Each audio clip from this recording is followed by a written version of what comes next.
Alors oui, cet évangile est un peu long, mais il convient que je vous dise quand même quelques mots pour que nous nous préparions ensemble à célébrer cette semaine sainte comme il convient, ou en tout cas le mieux possible. Magnifique texte d'Isaïe qui inaugure donc la semaine sainte. Vous avez entendu ? Chaque matin, le Seigneur éveille mon oreille pour que, en disciple, j'écoute. Donc, première question aux disciples que nous sommes, vous et moi. Qu'est-ce qui éveille mon oreille chaque matin ? Il est sûr que si chaque matin j'ouvre la radio, ce qui va éveiller mon oreille va déjà gréver ma journée de bien des soucis. Ça ne veut pas dire qu'il ne faut pas écouter la radio, mais est-ce la première chose qu'un chrétien doit écouter lorsqu'il ouvre les yeux et ses oreilles ? Voilà une bonne question et qui peut-être, pendant au moins cette semaine sainte, pourrait nous indiquer un mode de réveil un peu différent de ce que nous faisons d'habitude.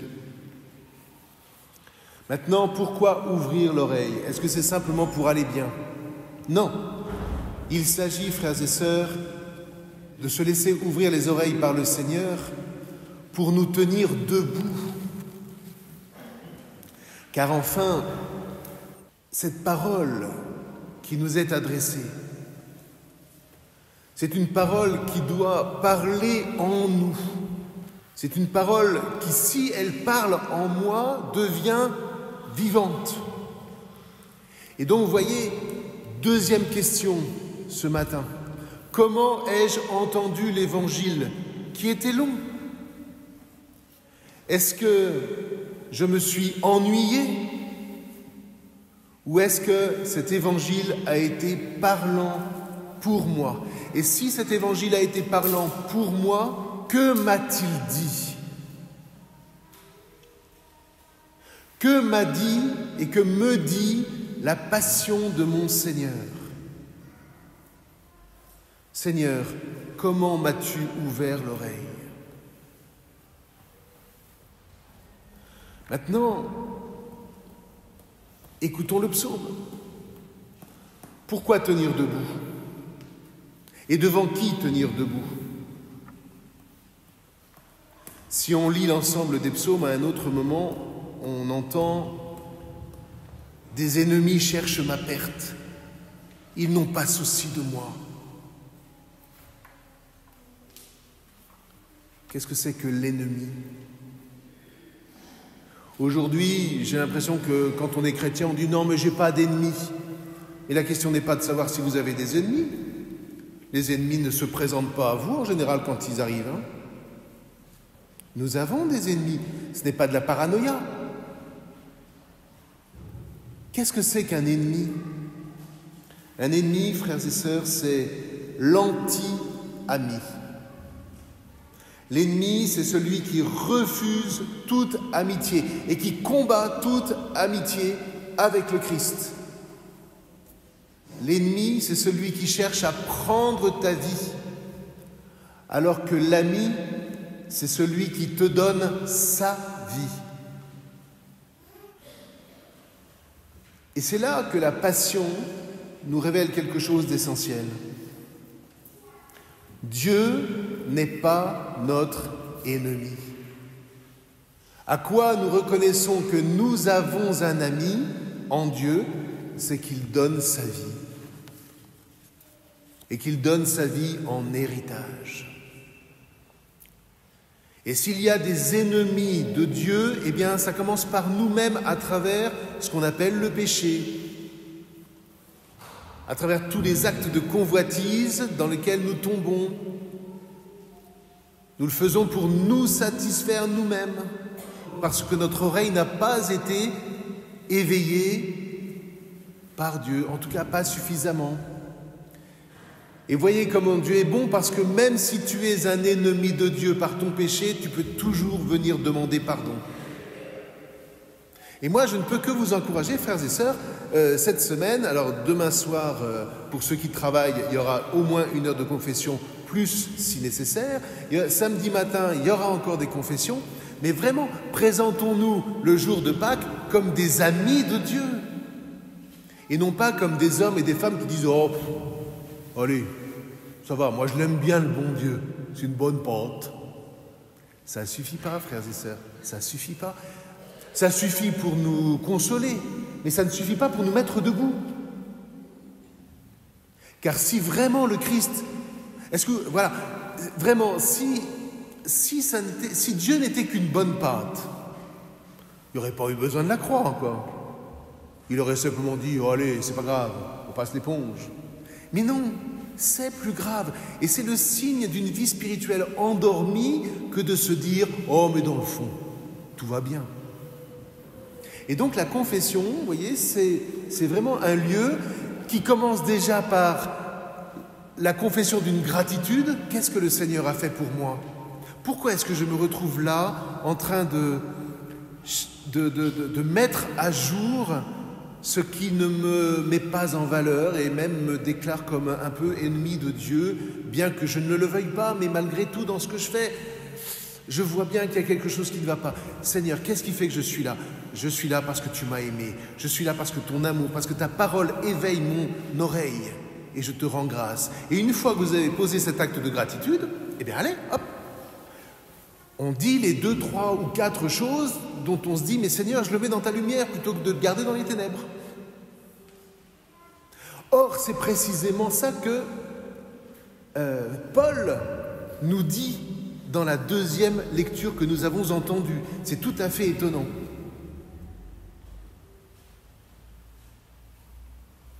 Le Seigneur, tout Dieu qu'il est,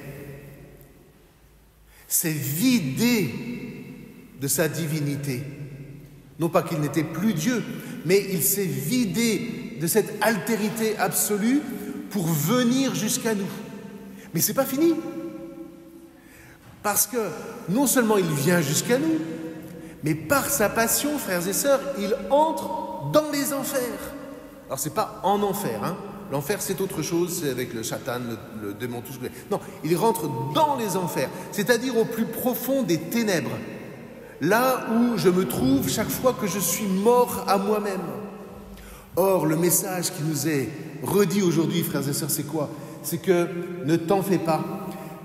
Au plus bas que tu sois, et même dans tes enfers les plus profondes, mais le Seigneur vient à toi. Il vient jusque-là. Alors peut-être que tu as honte, peut-être que tu te dis « Non, je ne veux pas qu'on me voie comme ça ». Mais le Seigneur ne vient pas pour te juger, il ne vient pas pour te condamner. Le Seigneur descend dans les enfers pour nous sauver. Alors évidemment, si je me dis « Oh mais non, moi non, ça va, ma vie elle va bien », ben forcément le bon Dieu passera, mais ce qu'il fait dans les enfers, ça c'est la grande tradition qui le dit, c'est que il redit cette fameuse parole du début de la Genèse, « Adam, où es-tu » Alors évidemment, si je lui dis « Oh non, mais attends, j'ai encore 2, 3 trucs à faire, tu repasseras », ben non, enfin si, il repassera. Et il repassera tant qu'il le faudra.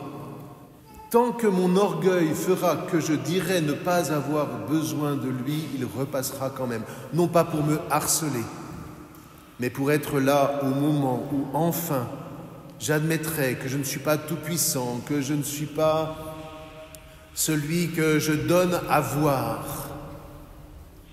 Au moment où j'entendrai sa parole parler en moi et me remettre debout, moi qui suis à terre.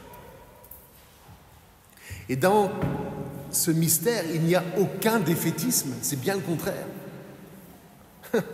Je sais bien qu'on nous reproche, quand on est chrétien, de dire « Ouais, mais vous êtes défaitiste. » Non, non, pas du tout. Au contraire, on est courageux. Le courage, ce n'est pas de ne rien voir de mal et d'y aller. Le courage, c'est de voir le mal qui est en nous et de nous dire « Mais je peux me relever. » Parce que si je ne fais pas ça, frères et sœurs, alors il va y avoir en moi des ressentiments qui vont naître. Il va y avoir des relents de révolte, de vengeance, de ceci. Et je vais commencer à regarder même mes frères et sœurs comme des ennemis potentiels parce que je passe les raisons. Est-ce que vous voulez être debout, frères et sœurs? Est-ce que vous avez ce désir-là? J'en doute pas, hein, c'est une interrogation tout à fait rhétorique.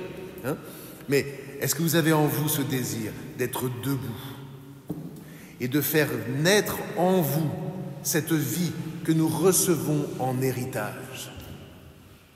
Car c'est un héritage que nous recevons. La vie est un héritage. Quand on parle de don, comprenons bien que ce don, c'est un héritage que nous recevons. Et qui dit héritage dit transmission. Si je reçois la vie de Dieu, par sa parole qui m'éveille chaque matin, qui ouvre mes oreilles, alors cet héritage, Seigneur, je sais que ma priorité sera de le transmettre. Le monde pourra bien m'inonder de problèmes épars, économiques, de guerres, etc. Le monde aura beau essayer de me décourager, Seigneur, par ta parole, parce que tu es descendu jusque dans les enfers les plus profonds, et que tu nous as sauvés, et que tu es venu nous reprendre et nous remettre debout pour transmettre la vie, quoi qu'il arrive. Parce que tu as fait cela, Seigneur, je garde en moi cette espérance, je garde en moi cette foi que personne, jamais, ne pourra m'enlever. Cette foi qui est celle de mon Église, qui est celle de ma famille. Et avec ma famille, Seigneur, avec ma famille, je sais que je ne serai pas confondu. Je ne sais pas pour vous, moi ça me fait vivre. Et ça me fait tenir debout. Et ça n'est pas abstrait, et ça n'est pas symbolique, et ça n'est pas purement spirituel au mauvais sens du terme. C'est hyper concret. Et ce que je vous souhaite, ce que je nous souhaite, c'est qu'en particulier pendant cette semaine sainte, nous nous préparions à célébrer le jeudi saint à 19h dans cette église. Qu'est-ce qu'on va vivre? On va revivre ce repas par lequel la passion a commencé. On va revivre ce moment où le Christ se fait serviteur, où il va laver les pieds de ses disciples. Et nous allons entrer avec lui dans ce chemin paradoxal où il va nous donner la vie en héritage. Vendredi, au Récollet, à 19h, il y aura l'office de la croix. C'est-à-dire que l'Église nous offre ce privilège de nous tenir au pied de la croix de Jésus. Et puis samedi soir, 21h, il y aura la grande vigile pascale. Pendant cette vigile, il y aura des catéchumènes. Mayol, qui m'a aidé à vous bénir tout à l'heure, Alexandre, je ne vois pas les autres, mais ils sont là. Bon. Et ils vont renaître à la vie. Comment est-ce qu'ils vont renaître à la vie? Parce que le Seigneur les aura rejoints au plus profond de leurs ténèbres et les mettra debout. Est-ce que nous, c'est tellement acquis que ça nous ennuie? Quel dommage. Et ce sera l'occasion de nous réjouir. Alors moi, je serai à Courtevet avec 2 autres catéchumènes. Et voyez, c'est ça la foi. La foi, c'est pas une doctrine pure. La foi, c'est charnel. La foi, c'est vivant à l'intérieur de nous. Et si cette semaine sainte pouvait nous réveiller et nous redonner cette joie, mais vraiment, mais tout le temps pascal, nous ne devrions jamais cesser de rayonner de cette vie et de nous dire le temps venu, « Hé frère, hé ma sœur, Christ est ressuscité !» Et on répondra, « Alléluia, Christ est ressuscité !» Encore faut-il que nous nous y préparions. Amen.